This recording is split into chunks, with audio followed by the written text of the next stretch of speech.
Buenos días amigos, bienvenidos a una nueva edición de Opinión. Carlos Noria no va a poder estar hoy con ustedes, así que estaré con ustedes para ver un tema sumamente importante que justamente se trata el día de hoy. Hoy 10 de diciembre es el Día Mundial, el Día Internacional de los Derechos Humanos. Y para eso vamos a tener aquí, ya tenemos en el set a Eduardo Cáceres de la Dirección Ejecutiva de la Asociación Pro Derechos Humanos, APRODE, para comentar justamente la importancia de esta fecha, y vamos a tener por Skype a Salvador Herencia Carrasco, director de la Clínica de Derechos Humanos de la Universidad de Ottawa en Canadá y también miembro del Infobarómetro de la Primera Infancia. Vamos a empezar rápidamente conectándonos con Salvador Herencia Carrasco, quien justamente en la última edición de nuestro blog de Noticias e Inversión en la Infancia publicó una columna titulada La Convención sobre los Derechos del Niño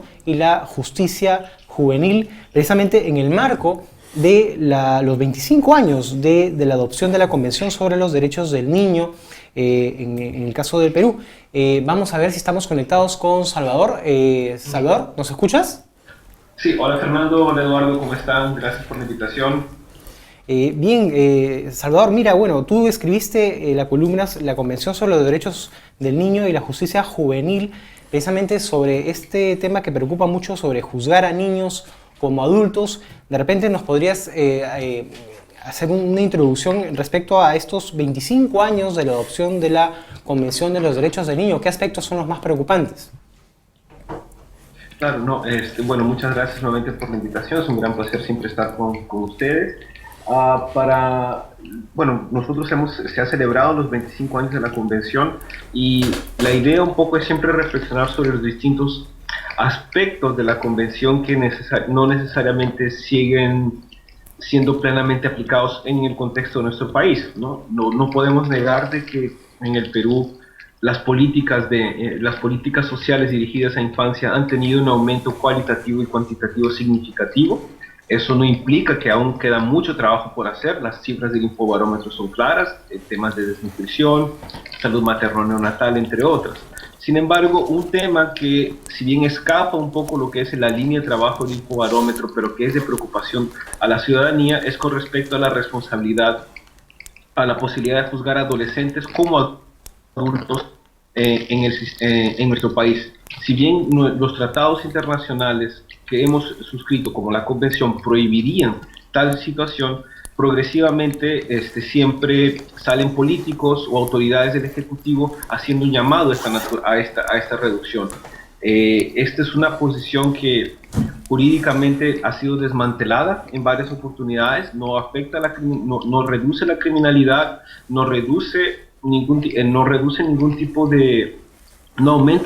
aumenta la posibilidad de dar una mayor seguridad a la población. Sin embargo, la solución facilista que se ve es justamente la sobrecriminalización de las conductas. Nosotros vemos la cárcel o la pena como la principal solución a todas las situaciones, sea justicia juvenil, criminalidad organizada. Inventamos nuevos delitos sin que esto se reduzca. Esto es importante, especialmente en contexto en estos últimos días en nuestro país, porque se acaba de lanzar el nuevo informe sobre la percepción de criminalidad en el Perú, en la cual nuevamente vemos que somos el primero o el segundo país en mayor número de percepción de seguridad. Yo sé que la palabra percepción en nuestro país no tiene la mejor connotación, es por declaraciones completamente fuera de lugar de algunas ex autoridades del Ejecutivo, pero esta situación va a llevar a necesariamente nuevamente volver a tratar este tema sobre el aumento de penas, juzgar a adolescentes como adultos, y estos son problemas que están contrarios a la Convención y son contrarios a lo que son los principios en los cuales hemos tratado de implementar políticas de reinserción hacia los adolescentes. Considerando los 25 años de la Convención, así como el aniversario de los derechos de la Declaración de los Derechos Humanos que se celebra hoy, deberíamos recordar que hay ciertos límites a estas voluntades de soluciones facilistas para lo que debemos tener que son problemas integrales. Salvador, ¿por qué crees que es? Bueno, lamentablemente siempre hay sectores políticos que tienen una mirada diferente respecto al tema de derechos humanos en general. Este endurecimiento de las penas y la rebaja de la edad penal, ¿tú crees que reciba apoyo de otros grupos políticos? Por supuesto, estas son medidas que reciben, este tipo de medidas facilistas, populistas, siempre reciben apoyo de la opinión ciudadana. Debemos recordar solamente en nuestro país que aproximadamente hay entre un 20 y 25% de un voto duro conservador de derecha.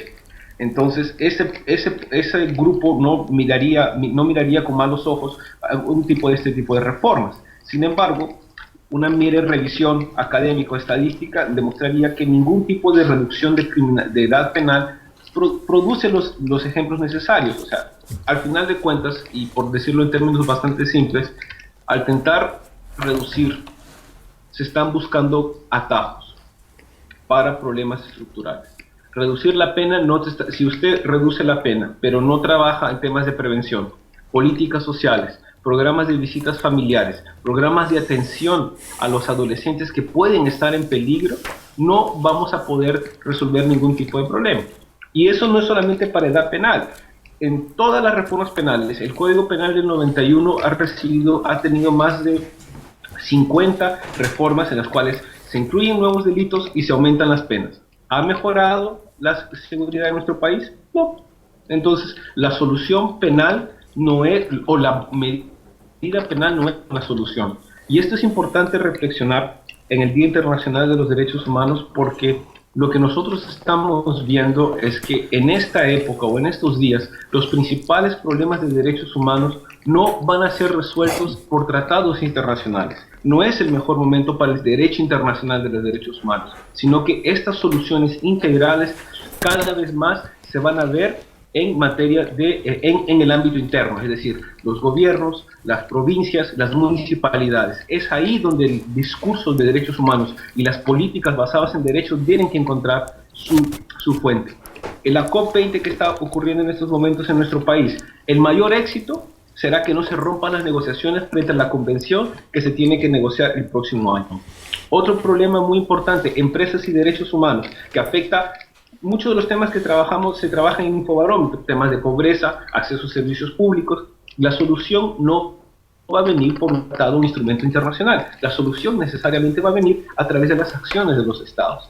Entonces, nosotros debemos ver o tomar la oportunidad de ver cómo el sistema internacional de derechos humanos puede canalizarse a través de soluciones que van a venir y deben venir desde el ámbito interno, no necesariamente del ámbito internacional. Salvador, en el caso del Perú, bueno, lamentablemente no hay un respeto continuo al sistema internacional. Por ejemplo, en el caso de la Convención, como vimos, por ejemplo, lo que lamentablemente pasó en los años 80 y 90, que en un momento con Eduardo vamos a abordar a fondo la situación de la infancia y adolescencia en los 20 años de violencia que tuvo el país. Menos aún el respeto hacia el tratamiento que deben tener los niños y adolescentes. ¿Cómo ha sido la evolución en el caso peruano de la mirada hacia el concepto del interés superior del niño? Recién estos años, por lo menos en el discurso, se tiene en cuenta. ¿Cómo ha sido esa evolución? Bueno, yo creo que ha habido, dentro de lo que es las normas, ¿no? Ha habido desde luego ha habido un reconocimiento. El Perú fue uno de los primeros países en ratificar la Convención sobre los Derechos del Niño. El principio del interés superior del niño está reconocido en nuestra Constitución. Entonces, jurídicamente, hay de cierta forma un avance, definitivamente hay un avance en esta materia. En materia de políticas sociales, especialmente en los últimos 8 o 10 años aproximadamente, donde hay un aumento de recursos progresivos para materias de infancia, y vemos nosotros en materia de educación, materia de salud. Sin embargo, no hay, o lo que falta es una mirada integral de cómo incluir estas normas jurídicas en políticas públicas. Entonces, vemos en el Estado, en nuestro país, que usted tiene MIDIS por un lado, MIP por otro lado, cultura por un lado, justicia por otro lado. Son 4 ministerios, por decir los principales, salud y educación, 6 ministerios que de cierta forma tienen competencias sobre materia de infancia. ¿Okay? Pero no hay una articulación entre ellos. A lo mejor por la dinámica MIDIS y MIM han logrado tener una mayor coordinación, pero a veces si hay una materia de discriminación de un niño afroperuano, ¿dónde voy? ¿A quién digo? ¿A la Fiscalía? ¿A la Defensoría del Pueblo? ¿A Justicia? ¿Cultura? ¿A quién voy? ¿Ante quién presento esta información? Pues sí, la respuesta es, en este caso sería, porque en este caso discriminación es cultura, pero ¿cómo hacemos una articulación entre todos los sectores? ¿Cómo hacemos que todo esto funcione para que todas las personas que tengan una denuncia o un problema con respecto a la aplicación o respecto a los derechos del niño, de la niña o adolescente, puedan hacer efectivos estos derechos, sin necesidad de ir a una vía judicial, ¿no? Entonces, lo que nosotros vemos es que hay un reconocimiento jurídico, hay una voluntad política manifestada en recursos y en la creación de instituciones, pero no hay articulación.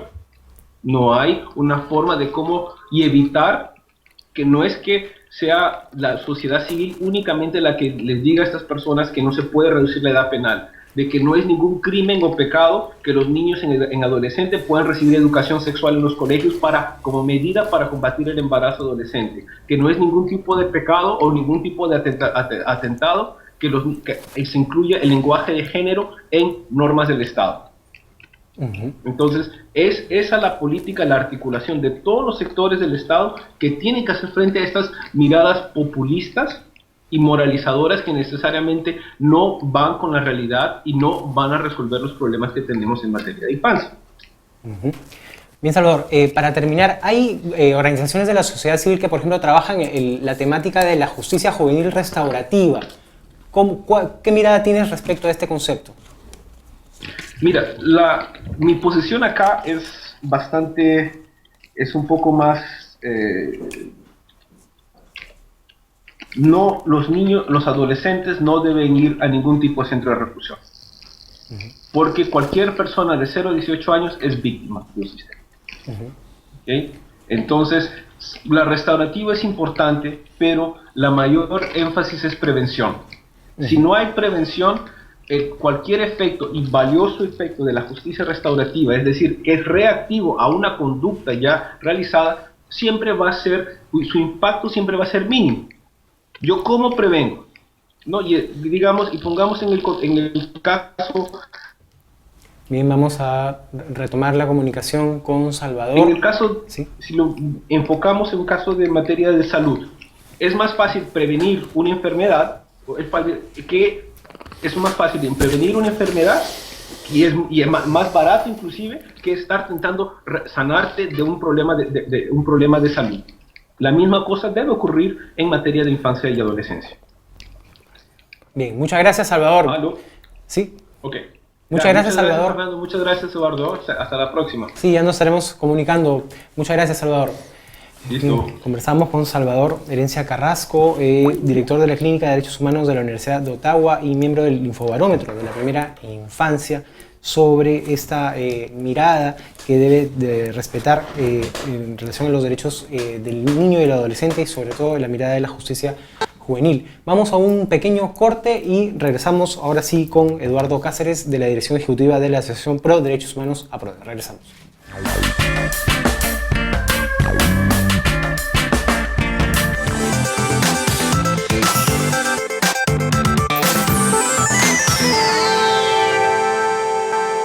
¿Sabías que en el Perú hay más de 3,5 millones de niños menores de 5 años? ¿Sabes cuántos de ellos están desnutridos? ¿Cuántos reciben educación inicial? ¿Cuántos viven en hogares sin luz ni agua potable? ¿Cuánto de presupuesto se asigna para solucionar estos problemas? ¿Y sabes cuánto se ejecuta? Esta información y muchos otros datos relevantes están en el Infobarómetro de la Primera Infancia, una herramienta virtual que muestra estadísticas con rostro humano a nivel nacional, regional, provincial y distrital. ¿Quiénes son? ¿Cuántos son? ¿Dónde están? ¿Qué hacer? Ingresa al Infobarómetro de la Primera Infancia para conocer la realidad de los niños y niñas de 0 a 5 años de nuestro país, para tomar decisiones acertadas, para apoyar, para demandar y vigilar que se cumplan los compromisos. Infobarómetro de la Primera Infancia.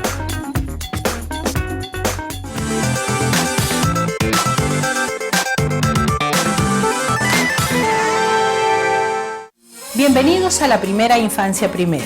En Salgalú TV Online, nuestra preocupación son los niños y niñas, especialmente los de la primera infancia, porque ellos son el presente y futuro de nuestro país, porque ellos representan nuestra mayor creación, nuestra mejor expresión de amor. Los esperamos todos los lunes con invitados especiales, quienes nos hablarán de cómo atender mejor a nuestros niños y niñas. Los comentarios y orientaciones profesionales nos servirán para aplicarlos en casa, la escuela y en nuestra propia comunidad, ayudando así a tener un país más justo y solidario. Participe vía chat con sus comentarios. Los esperamos todos los lunes en la primera infancia primero, aquí en su canal Salgalú TV Online. Comunicación que nos acerca.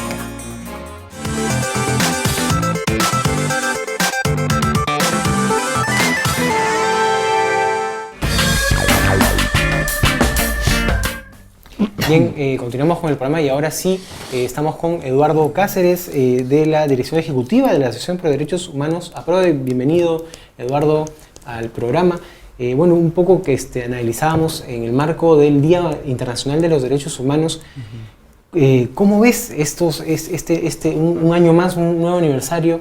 Y bueno, ¿cómo ves la situación, por ejemplo, de los derechos sociales, económicos en nuestro país? Okay. Bueno, en primer lugar, gracias Fernando por la invitación y felicitaciones por el trabajo que desarrollan a través de este medio y en general todo el proyecto que conducen en pro de los derechos de la infancia. Bueno, la situación de los derechos humanos, no solo en el país, en el mundo, como bien lo ha recordado Salvador hace unos minutos, es una situación compleja y preocupante, porque la verdad es que en los últimos años, más que avances, lo que se han producido son trabas e incluso algunos retrocesos en el reconocimiento de derechos y en el reconocimiento de los derechos por un lado y sobre todo en la implementación práctica de los derechos de las personas. Y en el caso de los derechos económicos, sociales y culturales, a los cuales hoy sumamos los derechos ambientales, ¿no? La situación en general es una situación de franco retroceso. O sea, en nuestro país, desde la Constitución de 1992, 93, se puso en práctica un régimen económico y político cuyas características esenciales es la vulneración de derechos. Fueron retirados del texto constitucional una serie de derechos fundamentales y se relativizó bastante la vigencia de todos ellos, ¿no? Entonces, en general podemos decir que la situación es preocupante, es delicada. Hay una carencia total, por ejemplo, de derechos laborales en el país que afecta al conjunto de los derechos económicos sociales y al conjunto de las generaciones, incluyendo en particular a niños y adolescentes, como seguramente comentaremos con más detalle luego, y que entonces configuran un cuadro en el cual fenómenos tan importantes como el cambio climático, ¿no?, del cual estamos siendo escenario ahora de una discusión, de una reunión global, no hacen sino incrementar la vulnerabilidad de las personas y de las comunidades, ¿no? Entonces, en general creo que este aniversario nos encuentra en un momento complejo, delicado, y en fin, nos obliga pues a redoblar el compromiso por los derechos, ciertamente. ¿El Perú ha ido a la par con el sistema internacional de derechos en relación a la niñez, a la adolescencia, o más bien al contrario? Bueno, en términos formales se ha ido a la par. No hay en la declaración que no se firme en este país. Lo que tenemos que preguntarnos es hasta qué punto las políticas públicas concretas se han ajustado a estos compromisos. Y en ese sentido nosotros en el Movimiento de Derechos Humanos tenemos un balance bastante preciso al respecto, ¿no? El año pasado, a raíz de la conmemoración del 10º aniversario de la entrega del informe de la Comisión de la Verdad, en la Coordinadora Nacional de Derechos Humanos produjimos un informe anual que hace el balance no solo de lo que se ha hecho y no se ha hecho en relación al informe de la Comisión de la Verdad, sino también se hace un balance del conjunto de los derechos humanos, civiles y políticos, económicos, sociales, culturales, ambientales, y tenemos un análisis muy preciso sobre la situación de los derechos de niños y niñas, en el cual, así en términos generales, podemos decir que la situación de vulnerabilidad de los niños, niñas y adolescentes se ha incrementado en el país. Más allá de la lenta reducción de algunos indicadores en el terreno de la desnutrición o de la lenta mejora de algunos temas como el de la escolaridad, ¿no es cierto? en la década la vulnerabilidad es mayor. ¿Qué quiere decir esto? Que la precariedad en la cual están ubicadas estas poblaciones es mucho más grande, debido a que el modelo económico-social en el que se desenvuelven es un modelo en el cual cosas fundamentales como el trabajo es altamente vulnerable, en el cual la obtención de trabajo implica muchas veces desplazamientos a zonas riesgosas y generan entonces condiciones que afectan a niños y niñas, ¿no? Tenemos el caso del trabajo infantil, ¿no? Según los datos que teníamos al momento de preparar este informe, que como digo fue el año pasado, la PEA contaba con aproximadamente, pues prácticamente 2 millones de menores de edad que eran considerados parte de la población económicamente activa. Es decir, casi el 30% de niños, niñas y adolescentes ya está en la población económicamente activa, en el sentido que está buscando trabajo o está teniendo trabajo.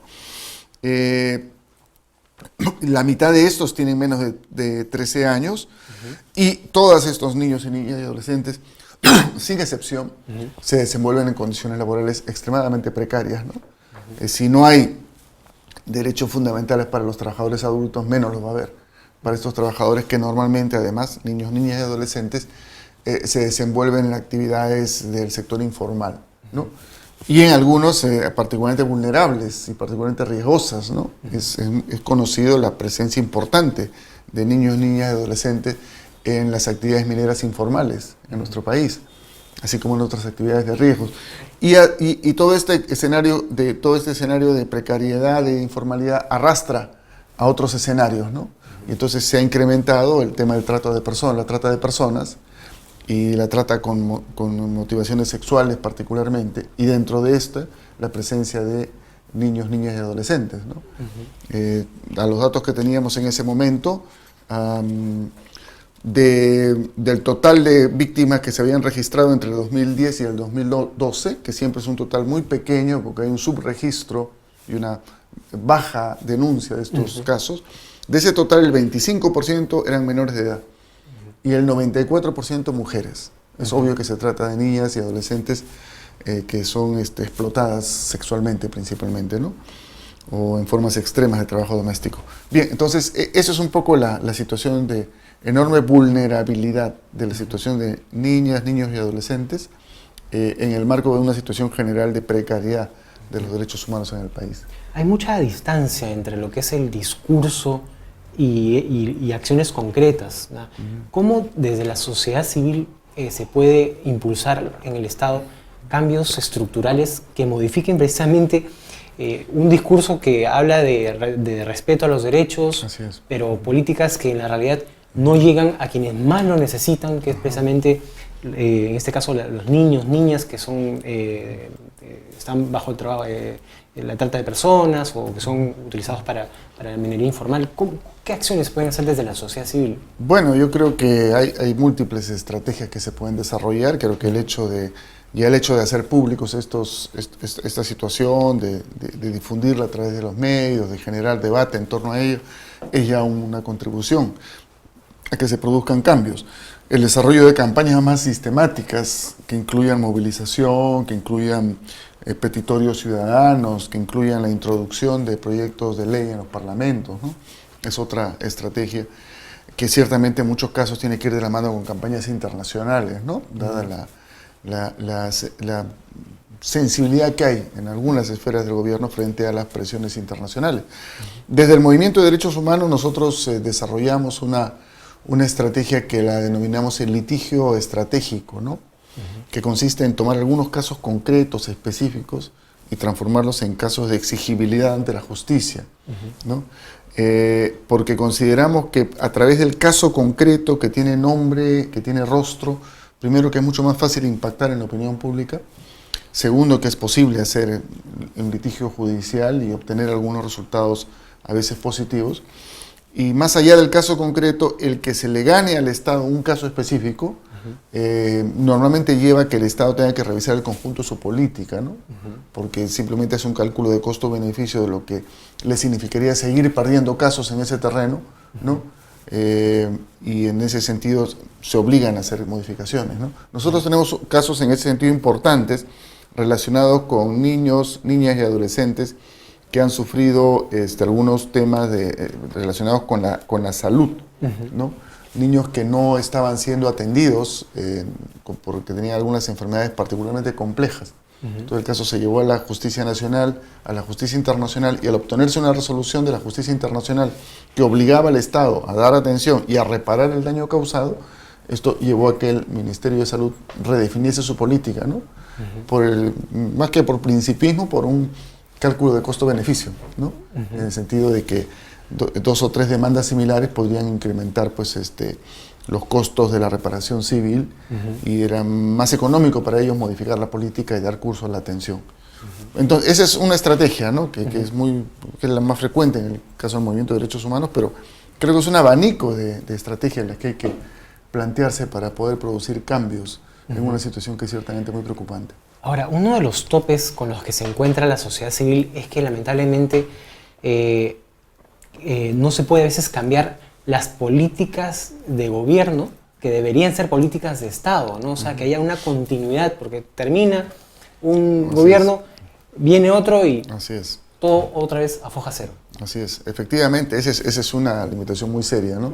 Estamos permanentemente recomenzando con las políticas públicas. Y la otra es que las políticas públicas nacionales, lejos de ser un tema y un ámbito de decisión principal de los ciudadanos y ciudadanas, están muy constreñidas por los marcos internacionales, ¿no? Por los acuerdos económicos, comerciales, por las reglas de comercio internacionales, ¿no? Ahí, por ejemplo, tenemos un caso que afecta mucho a los ciudadanos en general, niños y niñas y también, que es el que tiene que ver con medicamentos, por ejemplo, ¿no? El costo de los tratamientos en nuestro país se ha incrementado debido a la suscripción de una serie de tratados que restringen el uso de medicamentos genéricos, por ejemplo, o la posibilidad de que el Estado, en determinadas circunstancias, aliente la producción y compre medicamentos con estas características, ¿no? En fin, eso ya son restricciones más estructurales, ¿no? Que tienen que ver con el tipo de modelo económico y político que se implementa en nuestro país. Vamos a ir a un pequeño corte y al regreso, como Eduardo, vamos a continuar analizando esta temática, sobre todo los sectores políticos, el gobierno, el Congreso, por ejemplo, cómo ven las políticas dirigidas a la infancia en cuanto a protección. Por ejemplo, está ha habido la nueva propuesta de un código del niño y adolescente, y por supuesto, ¿cuál fue el impacto en los niños y adolescentes los 20 años de violencia que sufrió nuestro país entre el 80 y el 2000? Ya regresamos.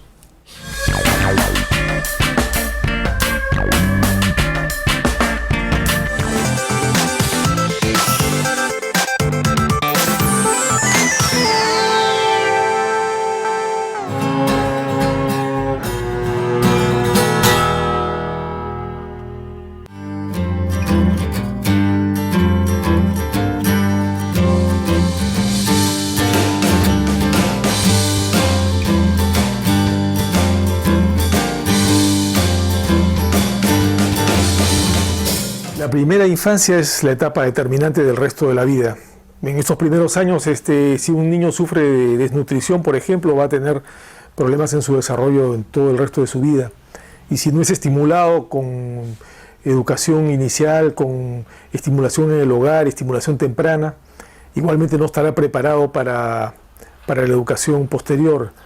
Y por esta razón creo que los candidatos deberían tener especial interés y darle importancia a esta etapa, considerando además que se pueden hacer muchas cosas que no son de altísimo costo, y con la participación de la población se puede dar un salto cualitativo en el cuidado de la primera infancia, que en realidad es el futuro de todos.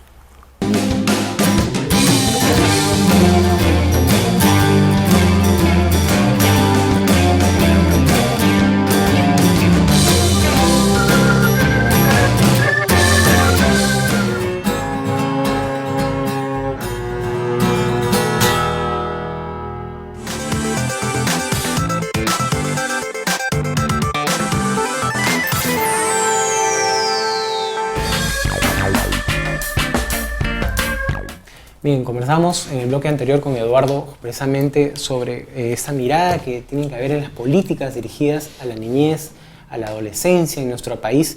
Y bueno, rescatando un poco lo que pasa actualmente, está varada la propuesta de un nuevo código del niño y adolescente, por ejemplo, en el Congreso.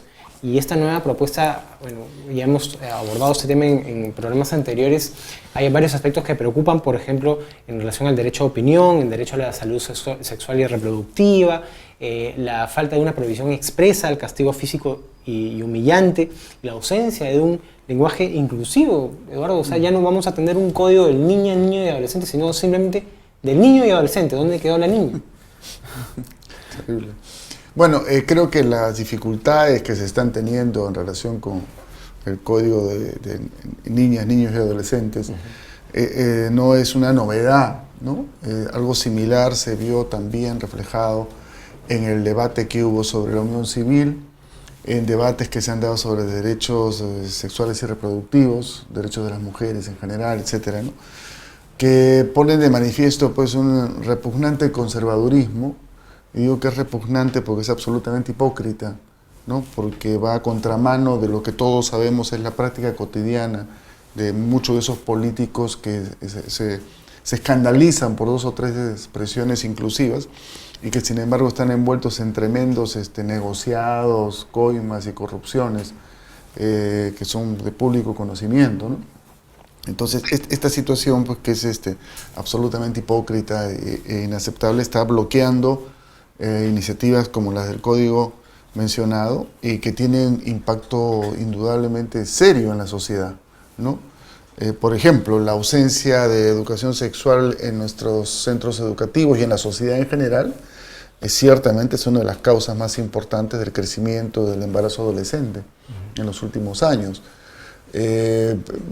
Frecuentemente los medios dan cuenta de una serie de prácticas colectivas de niños y niñas y adolescentes vinculados con un tipo de fiestas, etcétera, que ciertamente son expresión de reacciones frente a un clima de moralina, de prohibición, de tabú, ¿no? Que hace que estas prácticas tiendan más bien a crecer, ¿no? Entonces, en ese contexto creo que el bloqueo que se está haciendo de la propuesta de código pues es altamente cuestionable y está teniendo impactos muy serios, ¿no? en la condición de vida de las niñas, los niños y adolescentes peruanos. Sí, inclusive, bueno, plantea que el adolescente tiene que ser acompañada de sus padres para poder recibir algún tipo de información.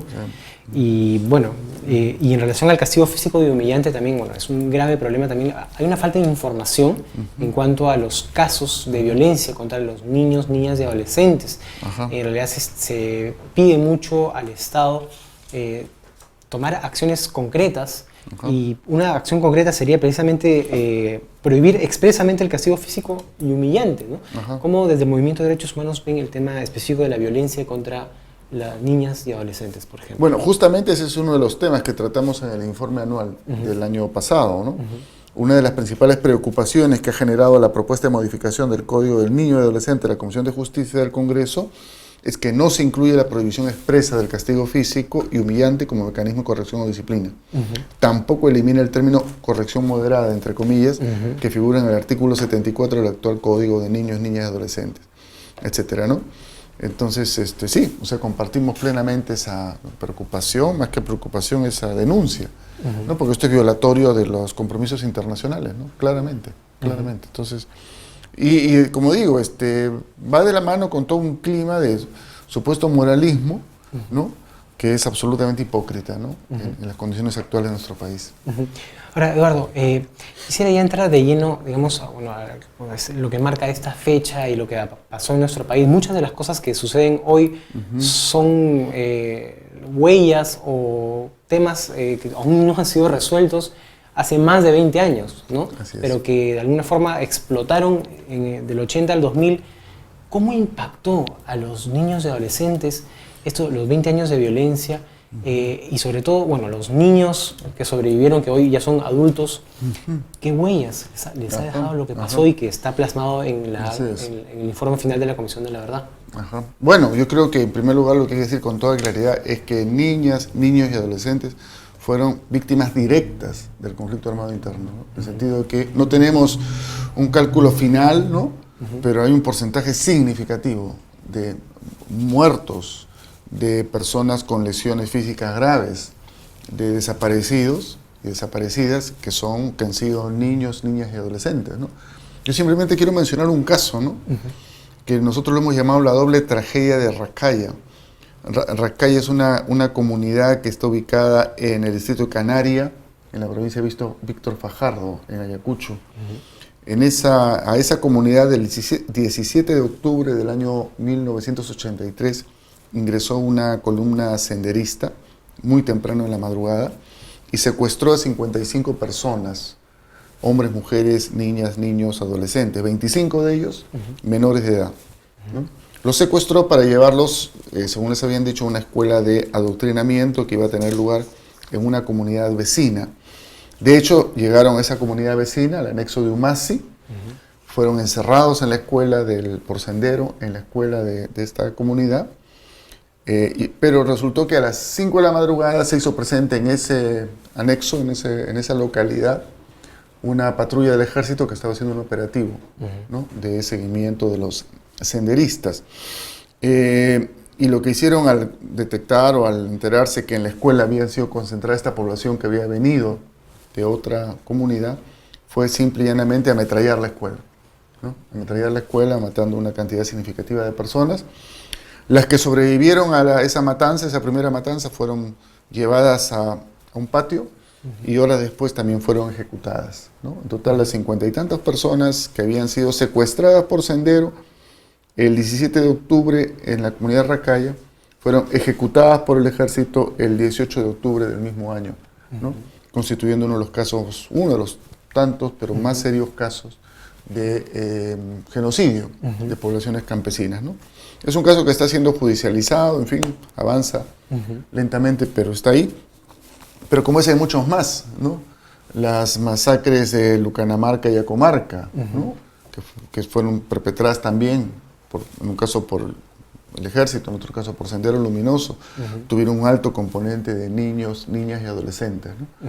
Entonces, lo primero es esto, ¿no? Niños, niñas y adolescentes han sido víctimas directas del conflicto. Han sufrido ejecuciones, han sufrido torturas, han sufrido violaciones, han sufrido desplazamiento, ¿no? Desplazamiento, o sea, las poblaciones desplazadas tienen un alto componente de población menor de edad, ¿no? Y entonces son parte de las que han sido consideradas por la Comisión de la Verdad víctimas del conflicto armado interno, ¿no?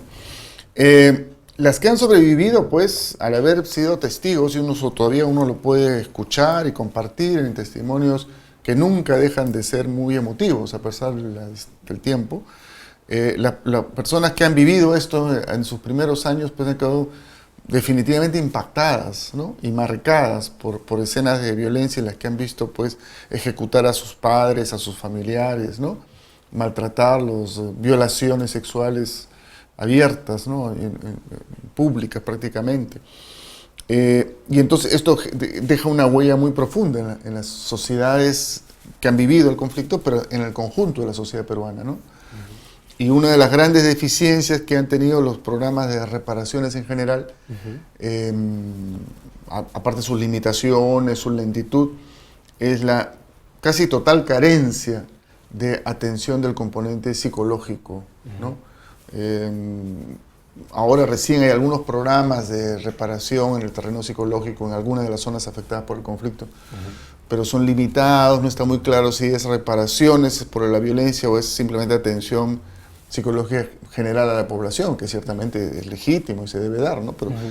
Pero creo que es sabido que en general los servicios de salud han tratado muy poco y tratan muy poco los temas de los asuntos de origen psiquiátrico, psicológico, ¿no?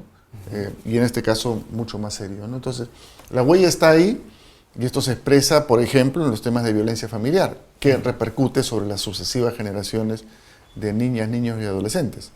O sea, los que han nacido ya en las décadas posteriores, los que no han vivido el conflicto armado de manera directa, sin embargo lo viven cotidianamente en la medida en que viven en comunidades en las cuales los niveles de violencia intracomunal o intrafamiliar suelen ser altos.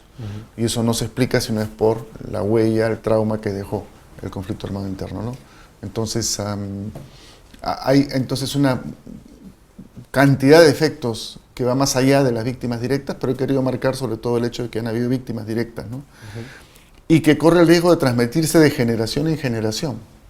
Bueno, ya estamos en la tercera generación, digamos, o sea, los que eran adultos en los años 80, hoy día son, o han muerto o son abuelos, ¿no es cierto?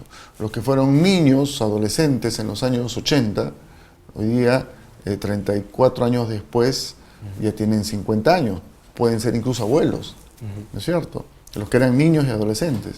Los hijos de estos, que muchas veces han nacido, por ejemplo, en campamentos o refugios de poblaciones desplazadas, ¿no? Muchas veces ya son padres, ¿no? Entonces ya tenemos 3 o 4 generaciones, ¿no? Tranquilamente, ¿no? De peruanos y peruanas, sobre todo de origen rural, sobre todo de origen indígena, que no dejan de vivir de una u otra manera las huellas del conflicto armado interno. Y frente a esto, las políticas que se ejecutan desde el Estado son no solo lentas y limitadas, sino muchas veces equivocadas incluso, ¿no? Directamente, ¿no? Al no considerar, por ejemplo, el tema psicológico dentro de los temas a ser atendidos. ¿Han habido casos de reparación a los que fueron niños en esa época? Hay casos de reparación económica, es cierto. Como digo, más recientemente hay programas de atención psicológica, pero en general no hay una atención particular, ¿no? Y por otro lado, se pierde el contenido, el aspecto de transmisión intergeneracional, ¿no? Por ejemplo, un tema que hemos discutido mucho y se han logrado algunos avances, pero muy tardíos, ¿no? Es el hecho de que los programas de reparaciones incluyen reparaciones en educación. ¿Ya? En la hipótesis, que es cierta, de que muchas personas tuvieron que suspender o abandonar sus estudios al sufrir los eventos de violencia, sea porque fueron detenidos o porque fueron inutilizados físicamente o tuvieron que desplazarse, ¿de acuerdo? Entonces procede a dar una reparación al terreno educativo. Pero las personas que es el titular de esa reparación, que en ese momento podía tener 15, 18 años, qué sé yo, hoy día, 30 años después, tiene 40 y tantos años, le interesa poco o considera que puede hacer poco con una reparación al terreno educativo y preferiría transferírsela a sus hijos, e incluso ni siquiera a sus hijos, a sus nietos, ¿no? Ese mecanismo de transferencia de reparaciones en educación ha sido desconocido por el Estado peruano, ¿no? Recién ahora hay algunos casos, ¿no? Pero entonces se pierde de vista que el daño es un daño transgeneracional y por lo tanto la reparación tiene que ser también transgeneracional. ¿No? Eso. Bien, amigos, vamos a ir a un último corte para ir a la parte final del programa y seguir ahondando naturalmente en este tema que tanto nos preocupa, sobre todo porque se trata de nuestros niños y adolescentes de hoy que naturalmente deben conocer lo que pasó en nuestro país. Y ya regresamos.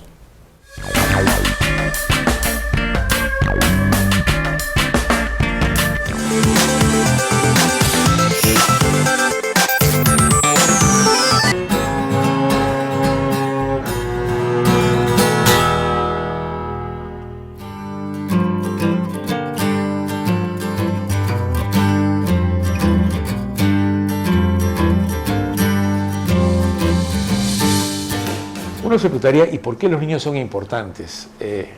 No hace mucho se pensaba que un niño no aprendía nada hasta los 7, 6, 8 años y que debía pasar su primera infancia jugando, estando con la mamá, y lo importante era que esté vacunado, que se nutra bien y qué sé yo. Hoy ya sabemos que las principales habilidades, el lenguaje, que es lo que nos distingue como especie humana, se adquiere en el primer año de vida. La inteligencia emocional, ¿verdad? La base de la inteligencia emocional, saber compartir, cómo relacionarse con otros niños, se adquiere también en la primera infancia. Gran parte del desarrollo neuronal y de capacidades también ocurre en la primera infancia, por lo tanto un niño desnutrido, un niño sin afecto, un niño sin estímulo, sin atención, sin curiosidad, es un niño que nace con un déficit hacia el futuro. Entonces, el primer elemento es que hoy sabemos, la investigación demuestra en la parte psicológica y biológica que la primera infancia es clave para el desarrollo futuro. Lo segundo, por el tema de derechos. Una sociedad que no respeta a los niños ni los apoya, es una sociedad que se quiere poco y quiere poco a la gente. Lo más importante, creo yo, para una vida de calidad es que haya afecto y cohesión social entre las personas. Creo que entonces tenemos un enfoque de capacidades y un enfoque de derechos. La combinación de ambos hace que pensemos que la inversión en la infancia, el cuidado de la infancia, en la cual no solamente importa el Estado, importamos nosotros como padres, los vecinos, los hermanos, son claves para que una sociedad sea no solamente más justa, sino más feliz y con mayores capacidades.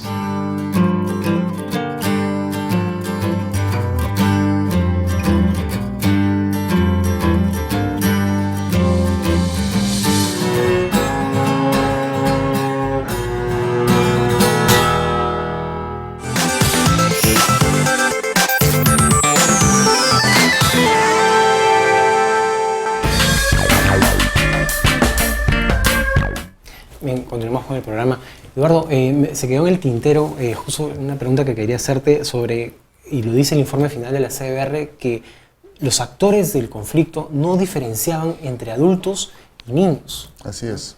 ¿Qué nos puedes decir al respecto? No, es cierto. Es tan cierto que está el testimonio de parte, ¿no? Algunos de los acusados de producir estas horribles masacres indiscriminadas, se justificó públicamente como parte de sus testimonios diciendo que los niños eran terroristas en potencia, ¿no? Que iban a terminar siendo subversivos, terroristas, y que era mejor matarlos antes, ¿no?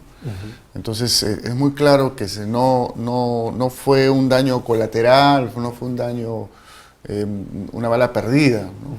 Sino que una política sistemática de arrasamiento, de genocidio de comunidades andinas, en la hipótesis de que estas estaban totalmente controladas por Sendero Luminoso y que todos sus integrantes eran parte del proyecto subversivo, y los que no lo eran de forma explícita lo serían tarde o temprano, ¿no? Y mejor acabar con ellos antes que pudiesen empuñar un arma, ¿no? Entonces es cierto, o sea, fue una guerra indiscriminada, y lo mismo por el lado de Sendero Luminoso, que tampoco discriminaba en su accionar entre adultos, niños, etcétera, ¿no?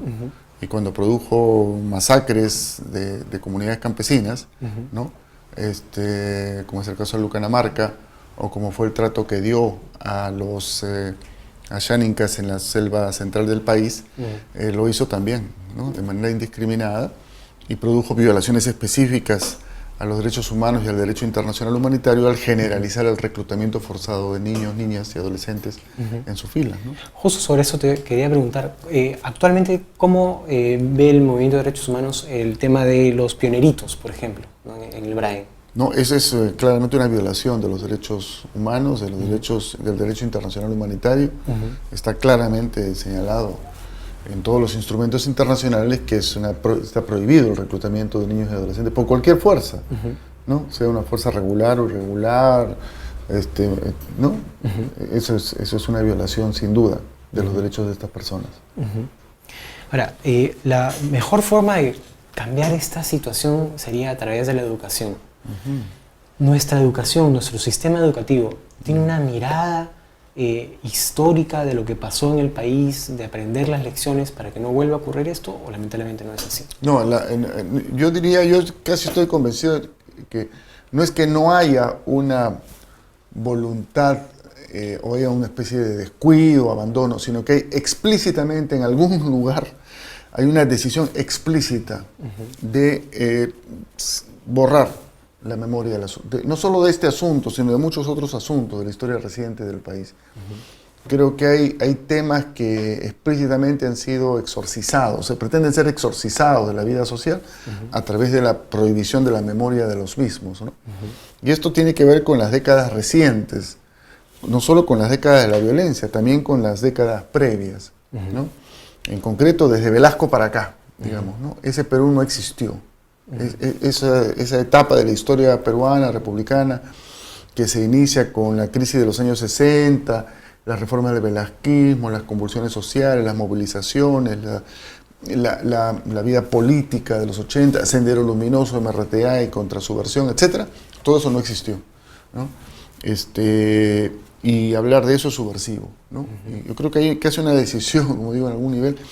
Y una expresión de eso, una manifestación muy clara de eso, es el trato que se ha dado desde el Estado peruano a los temas planteados por el informe de la Comisión de la Verdad y Reconciliación, que incluye como una de sus recomendaciones, totalmente además acertada, que el contenido del informe se incorpore en los procesos educativos a todo nivel. Esto ha sido bloqueado varias veces, ¿no? Ha sido tema de debate parlamentario, de debate en los medios, al interior de los gobiernos, y ha sido bloqueado varias veces. Incluso se han producido destrucción de materiales que ya estaban preparados para ser distribuidos en las escuelas, ¿no? Que estaban editados, porque se consideraba que eso era mejor no tocarlo, ¿no? Y como digo, es parte de una decisión ahí, ¿no? Yo creo que ese es uno de los grandes déficits, y es paradójico porque cada vez que en la sociedad peruana se constata que las huellas, que los impactos de la violencia continúan vivos, hay un gigantesco escándalo al respecto, ¿no? En concreto lo hemos visto varias veces en relación con la aparición de remanentes de Sendero Luminoso, sea los remanentes armados en el BRAE, o sea este remanente político, ¿no? Que se reconoce como el Movadef, ¿no? Entonces aparece el Movadef por aquí o por allá y gran escándalo, ¿no? ¿Por qué hay Movadef? ¿Por qué la gente no sabe que fue Sendero? ¿Por qué los jóvenes tienen algunos jóvenes tienen ciertas simpatías por un movimiento de ese estilo, ¿no?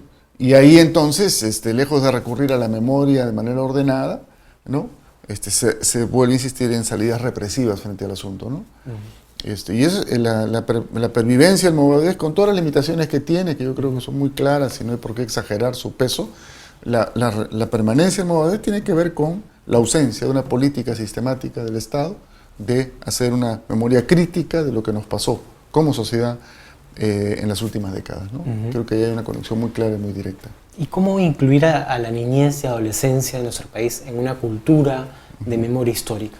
Bueno, yo creo que ahí básicamente depende de lo que se haga desde la sociedad civil, ¿no? Nosotros desde el Movimiento de Derechos Humanos tratamos de hacer, con limitados recursos que hay, cosas. Han habido movimientos más amplios, movimientos ciudadanos más amplios, como el movimiento para que no se repita.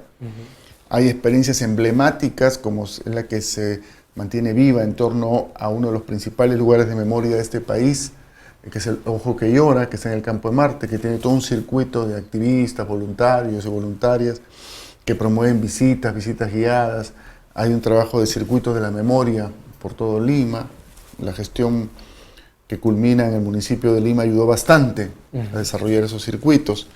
Y hay experiencias particulares, ¿no? Algunas de ellas pues, hasta heroicas, diría yo, ¿no? Yo hace pocos días tuve ocasión de estar en un colegio de Lima, el colegio Óscar Miro Quesada, en la zona de Yerbateros, en Ate, a pocas cuadras ahí del paradero informal, que ya no es tan informal, de buses al centro, de la zona de los Camales, etc. Era un colegio sencillo, modesto, pero serio, ¿no? Y había sido invitado para hablar sobre estos temas porque ese colegio, por la iniciativa de una profesora y el apoyo indeclinable de los demás y en particular del director, tiene su museo de la memoria. Y en la conversación con los chicos de cuarto, quinto y secundaria me di con la gratísima sorpresa que estaban al tanto, conocían de los acontecimientos más importantes, de los personajes que habían sido víctimas de la violencia y tenían una opinión al respecto, ¿no? Sí, yo me quedé asombrado, en fin, me dio mucho gusto participar de una experiencia como esa. Y estoy seguro que como esa hay muchas, ¿no? Pero eso no compensa, no termina por no poder compensar pues, lo que debería ser la responsabilidad central del Estado peruano, ¿no? Que es hacer de la memoria de nuestro pasado un componente fundamental para construir un futuro diferente, ¿no? Sí. Por ejemplo, a partir del nuevo Museo de la Memoria, también podría el Estado promover visitas de colegios, promover todo un movimiento también en ese sentido, ¿no? Pero no se hace. Bueno, lo que primero va a hacer, lo que ha demorado mucho en hacerse es el propio museo, ¿no? Por la cantidad de controversias que han rodeado la iniciativa, la cantidad de cambios. Ojalá pues que al final algo se haga y efectivamente, si se abre ese espacio hay que transformarlo en un espacio de visita, de discusión, de intercambio, ¿no? Y de aprendizaje para las nuevas generaciones, por supuesto que sí. Bueno, antes de terminar, Eduardo, bueno, estamos en la COP20 aquí en Lima y muchos niños que viven sobre todo en el interior del país, pues dirán, pues, una cumbre sobre el clima en el Perú, pero aquí nomás al costado en mi pueblo hay minería informal. ¿qué mensaje le darías? Digamos? Bueno, yo creo que una cosa positiva de que este evento se realice en nuestro país es que bueno, hay una discusión pública al respecto, uno la ve en los medios. Eso es positivo, aun cuando no siempre uno coincida con todas las cosas que se dicen, es positivo que se discute el tema. Pero ciertamente lo más importante es sacar a la luz nuestra propia agenda climática y ambiental. Y es paradójico que el gobierno, que ahora se empeña en ser un buen anfitrión de la cumbre, sea el mismo gobierno que a lo largo del año ha dado 2 y 3 paquetazos de medidas económicas y ambientales que reducen significativamente los estándares, ¿no? Y que van a ser más vulnerables a nuestras poblaciones. Y como tú bien señalabas, hay algunos casos emblemáticos y que son particularmente serios para la infancia y la adolescencia, que tienen que ver con la contaminación en zonas mineras. El caso de La Oroya, por ejemplo, es conocido, ¿no? Y cómo ahí vamos a encontrar una gran cantidad de niños y niñas que tienen pues porcentajes de plomo en la sangre sumamente altos, ¿no? En La Oroya, justamente acá tengo el dato, el 97% de los niños y niñas entre los 6 meses y los 6 años y el 98 entre los 7 y los 12 presentan altos niveles de plomo en la sangre.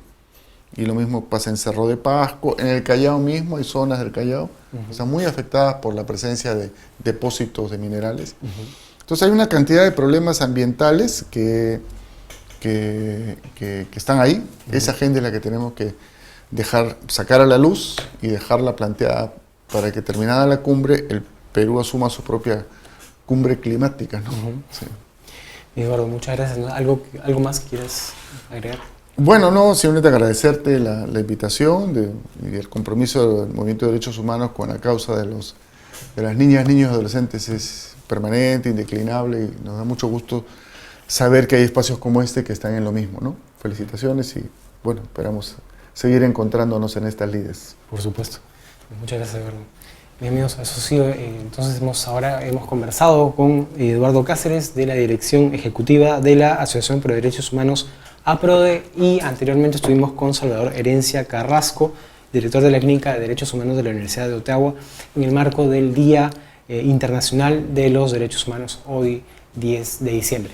No se olviden que este programa se repite a las 4 de la tarde y el día de mañana una nueva edición de Diálogo Abierto a las 11 de la mañana. Hasta la próxima semana, amigos.